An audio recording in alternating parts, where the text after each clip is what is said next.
Welcome back, everybody, to another PogChamps recap video. I just finished 4 hours of commentary alongside Anna Rudolph, but I'm sitting down right here, and we're going to make this content right now. I'm going to show you two games. Today, we had a big matchup. Obviously, Chess Jesus, Turbo Fisto, Charlie versus the God of YouTube. That is the title of the video, and it's that way for a reason. We're going to look at one of their two games, and then I'm going to take you through the game between Rainn Wilson and Tubbo in Group C. So, MrBeast begins with d4, Charlie plays f5. So first of all, I taught him this opening, and he went on to pre-move these moves. Literally, he pre-moved them, which is obviously very dangerous. He did it in a bit of a flexing way, not recommended by a coach. We get e3 from MrBeast. Not the best move, because you kind of want to move your bishop out if you can. But the best way to play against the Dutch, I mean, there's a lot of ways. There's the Staunton Gambit, very aggressive gambit. Check the Gambit's tier list video if you haven't seen it already. But e3 is very good. Knight to f6, and knight to c3 is not great, but it's not great because in queen's pawn positions, you really rarely put the knight in front of the c pawn. The d and the c pawns go together. They occupy the center together, then the knight goes behind. MrBeast plays his own unique way, and then here, we get knight to g5. So he's just going into attack. Of course, it's a little bit better to finish developing with a bishop. This is actually the main problem here with the bishop on c1 is that you can't develop it. It would have been better a little bit this way. But okay, we get castles. Now, we get bishop c4 check. Charlie could block with the d-pawn, but he decides to play e6. And here, potentially just the most interesting and exotic move of the game, and it's not even close. MrBeast plays h4, and he told us after, he was like, look, I saw I had a queen here, I saw I had a rook here, his king's already castled. It's very common to go same side like this h-file, especially if you haven't castled. So Charlie responds d5, and MrBeast brings the bishop back to e2, preparing to play the move h5 with his bishop defending. Charlie responds with knight to c6, but that doesn't really address the pawn going to h5. Here, we get knight takes h5. Now, the crazy thing about this is that you are looking at this, but when this knight moves to h5, anytime a piece moves, you go, what else has opened up? When this knight moved here, the queen suddenly has vision on our unguarded knight. The best move in this position is the stunning move, knight takes h7. The point being that after king takes h7, now you take, and after pawn takes, your queen takes. And look at this. It's a bear king fighting against the queen and the rook. Good luck. King has to go back. White can then activate this bishop by opening up the center of the board again. Very dangerous position. If you just take here, it could get very bad. Because now I've got my bishop, my queen, my rook behind my queen. I've got long castle. See, this is the thing about this position. Is like, I'm down material if I'm playing with white, but I've got all these pieces playing. Your pieces are hardly playing. And keep that in mind, by the way. So we back up for a moment. MrBeast, of course, takes the knight, and if black took back here, then after queen h5, it's looking real nice. But Charlie realizes that he has queen takes g5. Here, MrBeast comes up with the concept of danger levels. My bishop is under attack, but I don't have to move it if I can create a stronger threat. How does he do that? I'll let you think. Go ahead. If you said f4, you're kind of incorrect. I mean, you have like 5% credit. Because before you play this move, you've got to think, what is black going to do? Can black attack me? Yes, they can take or check you. And when they check you, you're going to lose your bishop on the next move. And the problem is that there you go, well, so what, Levy? Then I take you and then mate. No, I'm going to go here. You're not going to mate me. But good luck. I mean, you know, valiant effort. But it's this move. And you say, Levy, what does this do? I just take. Well, hold on a minute. I just told you, when a piece moves, you got to look what else opens up. You got to scan every one of your opponent's pieces. Bishop attacks the queen. You say, so what, Levy? I just take the pawn, and now I'm attacking your rook, idiot. And that's exactly, actually, what Charlie played. Queen takes g2, I admit, looks very natural. So shame on you for calling me an idiot, even though I'm literally sitting here talking to a camera and I put words in your mouth. But shame on you. Charlie plays queen takes g2, and at this point, he played it really quickly. And then he went, well, he said a lot of words I don't usually say, at least on YouTube. On Twitch, we swear a little bit more. No, we swear a lot more. But on YouTube, we don't swear. So Charlie went, oh God, oh, he has something here. How can Mr. Beast tie these three pieces together? Bishop back. And he found it. And you know what the crazy thing is? The queen's trapped. Charlie's queen is trapped. It has no escape. So what should Charlie have played? Apparently, the only move was f4. Using this pawn as a shield to the queen. That's such a hard move to play. Because when you've just moved your queen here on the last move, you're like, oh, I mean, 9 times out of 10, this is a good move. But this is one of those 1 times. So Charlie plays the best move. He's going to lose a queen, so he gets a rook for it. And then he takes the center pawn. It's very tough to tell whether you should take with d or f. Now, if you're playing with white here, all of a sudden you've been granted a winning position. What is the material balance? Black has all 8 pawns, you have 5. So black has up 3 pawns and has a rook. So actually white only has a pawn up of material. But white, according to the computer, is +3. So white plays bishop e3. Now what white should do? Finish development and long castle. What should Charlie do? Create counterplay. Best move according to the computer. Teams up the rook with the knight with the bishop to strike back and win another pawn. Now here, the best move for white is to play either knight b5 or knight to e2 and just try to consolidate in the center. Just don't let black in. But Mr. Beast plays queen d2, and now this can be taken. The question is, what would you take this with? The tough one. You gotta take with the knight. Because if I just castle, queen, rook, what's the best move? Always look for checks, right? Knight b3. Gotta take, and then I lose the queen. And then black is back in business. Black has like 8 pawns, you have 4, so black actually has a huge, advantage in terms of the pawns. And if after, and Charlie played e5, but if takes, now in this position, black should actually take with the rook, and here it's super important, you need to bring the pieces to the party. You only have a rook and bishop out, so you need to bring the bishop and the rook. In the game, Charlie plays e5. Now, e5 is good because of the pin. The problem is that in this position, white can just play d5. It's a big miss by Charlie. He just lined up the pieces, but he wasn't sure. And a lot of you asked me this. You're like, when do I trade pieces? He should have traded in this case because of how powerful his position could have become. Bishop out and rook out, but it's still not clear. So we back up for a moment. e5. And now Mr. Beast plays bishop h6, looking to get rid of this. Now here, you never take. You almost never take on h6. Doesn't matter if you're down a queen, up 3 queens, down 4 knights, whatever. You don't take. You want them to take you. Charlie should have played rook d4. And he drew the arrow to it as well, but then he took. And then he played this, which of course makes sense. The problem is that he kills his activity. What does that mean? Taking, I undouble my pawns and I attack the knight. It must be a good move. No, it's actually, believe it or not, of the 3 ways you could capture here, it's the worst. The best is rook, because it prevents white from castling. So important that white doesn't get to castle. You say, all right, Levy is going to go here. Yes, but you need to understand, actually, that this trade is actually not so bad for black, because black has such an impenetrable wall of pawns. And if white trades the rook, white's only got 3 pieces, and you can hardly argue that this bishop is involved in the game, unless you sacrifice it, and then black is going to bring the rook. Black has 8 pawns! Let's not forget about that. So, it's really tricky to play against the queen when you don't have one, but you need to coordinate your pieces and get them all out. Charlie is allowing white to be active, and has to play this really ugly move to guard his pawn and kill the bishop's activity. And here Mr. Beast should have played queen f4 going for c7. That's such a hard move, a backward queen move to focus on the other side of the board. Mr. Beast instead long castles, which is a good move. And now Charlie should kick out the knight. And I want you all to pay attention. a6, you say, so what? Knight a3. Now, don't let the knight back into the game. Super, super instructive way to lock a knight away, b5. And the knight can't go here anymore. The knight it's like a thorn. And the best move here for white, bring the knight all the way back to try to reroute it somehow later into the game. But now black has brought all the pieces to the party.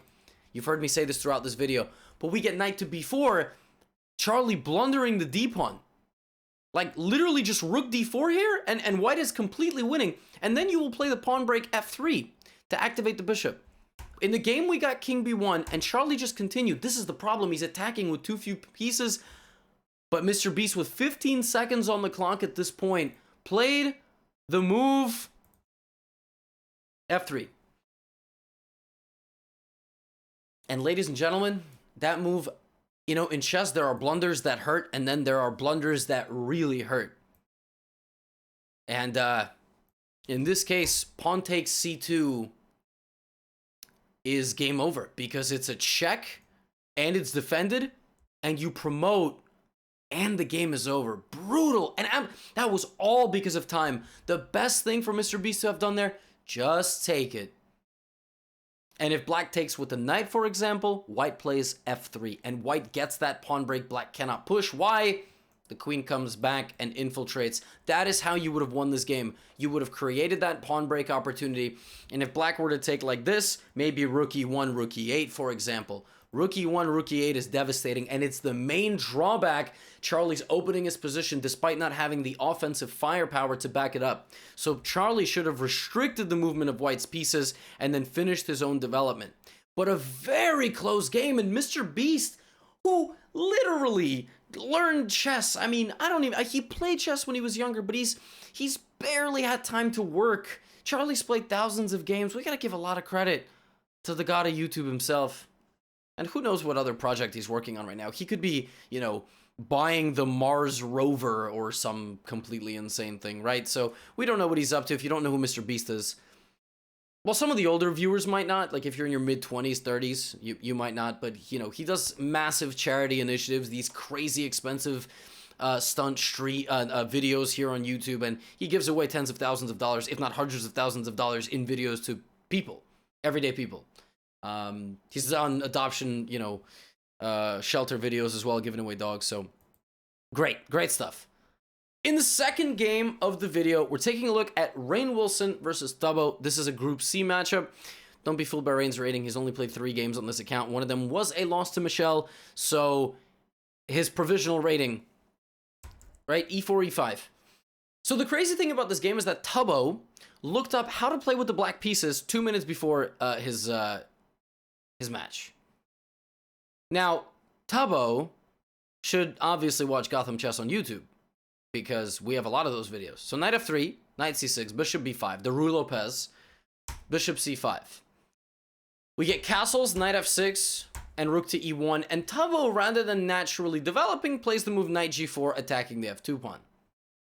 Okay, well, Rainn Wilson goes back, Thabo finishes developing, and now we get the move h3. And the funny thing about this position is that normally giving away a knight and a bishop for a rook and a pawn, like this, is not good. This is usually considered bad. But in this case, black has a move that justifies it. Do you know what that move is? I'll take another sip of water. You can pause. Want black to move and get a nice advantage. Very good. If you said rook b8, you were correct. Just kidding. The move is f5. You have to create a pawn break, rook, king on the same line, opening up the side of the position. And if you take, then after e4, black is just winning because the knight is under attack. By the way, you say, well, Levy, what about this? Yeah, but the pawn comes through hitting the knight. The knight's got no moves. Everything is occupied. So if the knight comes back, now this is check. Now the queen comes in. It's very bad news. So this is a very rare case. Thabo should have just went all in because he went back in the game. And Rainn Wilson, after rook e1, just consolidated and fully developed. Now here's another moment. Thabo, when you play these e4, e5 positions, Thabo and all of you, taking toward the center is usually correct, but not in e4, e5 structures. You have to take with the d-pawn because it activates your bishop and your queen. And for example, if white were to take on e5, look how quickly things can fall apart here. Bishop takes f2 right away. King f2, and now how can you hit both of these pieces at the same time? Very good. If you said queen to d4, you're correct. And then the king, I don't even know where the king's going to go. King f1, queen e5, and black is coming in. I mean, the queen can, look at this, the queen can like sneak in here, destroy everything. So that's why you have to take. You activate your queen and your bishop. In the game, we got this. Still, we got knight c3. But here, Thabo got real hostile. He played the move d5. And we got knight takes e5, attacking this pawn. Now, in this position, if you play queen to d6, attacking the knight, and the knight, like, moves, you can sneak in here again to g3. Like, look, you have, like, queen g3, for example, because you can't get taken because of this pin. So there's all these, like, kind of sinister ideas, all these pieces looking this way. But Tabo plays d4, attacking the knight on c3, and Rainn Wilson plays knight a4, which is the best move. The bishop goes all the way back, knight c6, queen e8, and it's like, wait a minute, I've been paralyzed. But you haven't. Rainn finds knight takes a7. And if you take my knight thinking this knight's trapped, I take your bishop. And he saw that. The knight takes two bishops, and, you know, white stabilizes with d3. So very easy position there. Rainn just picking apart Tommy's over-aggressive play. Tommy, did I say Tommy? I'm thinking of Tommy in it instead of Tubbo. It's late, all right? Have I said Tommy multiple times? I hope that's the first time I said Tommy. His name's not Tommy. Is his name Tommy? Is Tubbo named Tommy? I don't even know. I'm so sorry. I'm gonna look this up. I think his name is Toby. Tubbo name. His name is Toby. His name's not Tommy. Right. I scared myself because I thought I was calling him Tommy. Jeez, I'm tired. I've been streaming the entire day. So, instead of playing d5, Tubbo should have played d6, stabilizing and then later on activating his pieces and playing a bit more slowly. He got a little bit aggressive, and Rainn made him pay by going a couple of pawns up. Now here, it looks like black can take on e4, but you can't. Why can't you take on e4? Because if you take on e4, your rook is pinned to your queen. So don't pin yourself, because white just goes here. Now, I just want to say that in this position, I'm actually going to flip this around. Here, Tubbo played one of the most brilliant plans I've ever seen a beginner chess player play. And I want you all to listen up. He is currently down, how many points? 4 points. He's down a knight and a pawn. Watch what he does from here. This is one of the most brilliant attacking plans I've ever seen in my life. First, he plays rook e8. You say, what's so good about that? White just plays d3. Watch. Queen g6. He rotates the queen over to attack the pawn and the king. And now bishop takes h3 is a threat. Pawn takes, not possible. Rainn responds with the best move. And Rainn, by the way, also played really well. Now watch this. Watch this move here by black. Rook to e5. Okay, so what? He knows how to move his rook, Levy. Why is that impressive? Rook h5. A forward lateral rook lift to add an attacker to that square. Rainn Wilson plays the best move. He plays g4, pushing a pawn 2 squares in front of his king. Rainn also can play king h2. But we get g4. Tubbo slides his rook forward 1 square. Rainn responds with the best move, counterattacking this rook, and Tubbo leaves it hanging and plays the move h5, infiltrating with the rook and the queen and targeting this pawn. The computer is cold-blooded, wants you to just take the rook. But if you take the rook, this attack is terrifying. Like, rook takes. I mean, it is not easy at all here to deal with these 3 pieces. White's got to be very careful. I understand if you look at it with the computer's going to be like, oh, you just go here and here. But I really love this from Tubbo. I almost did it again. Because it's the only thing you're going to get. And Rainn plays king f2, takes, and queen g3, nullifying the movement here, and queen f6 is not possible. He's monitoring for checks. Rook h3 is the best move. Now queen g2, because if you play more actively, black plays rook f3 check, and you lose your queen.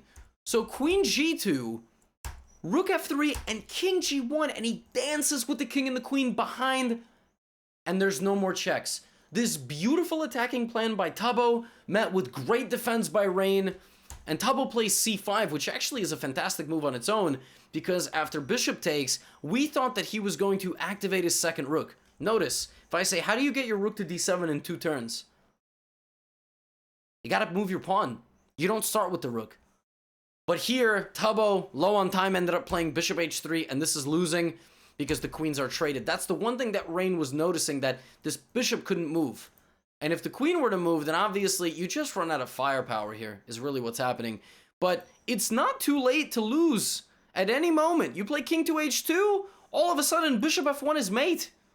It's just mate. I'm threatening queen h3. Well, I'm playing rook h3, queen g3. It's really bad. This is just checkmate.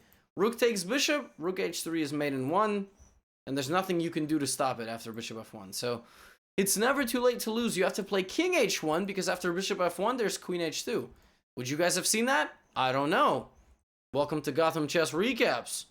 Alright, so in the game, we got bishop h3, the queen trade, and picks this up, and Rainn Wilson went on to win this game in very convincing style.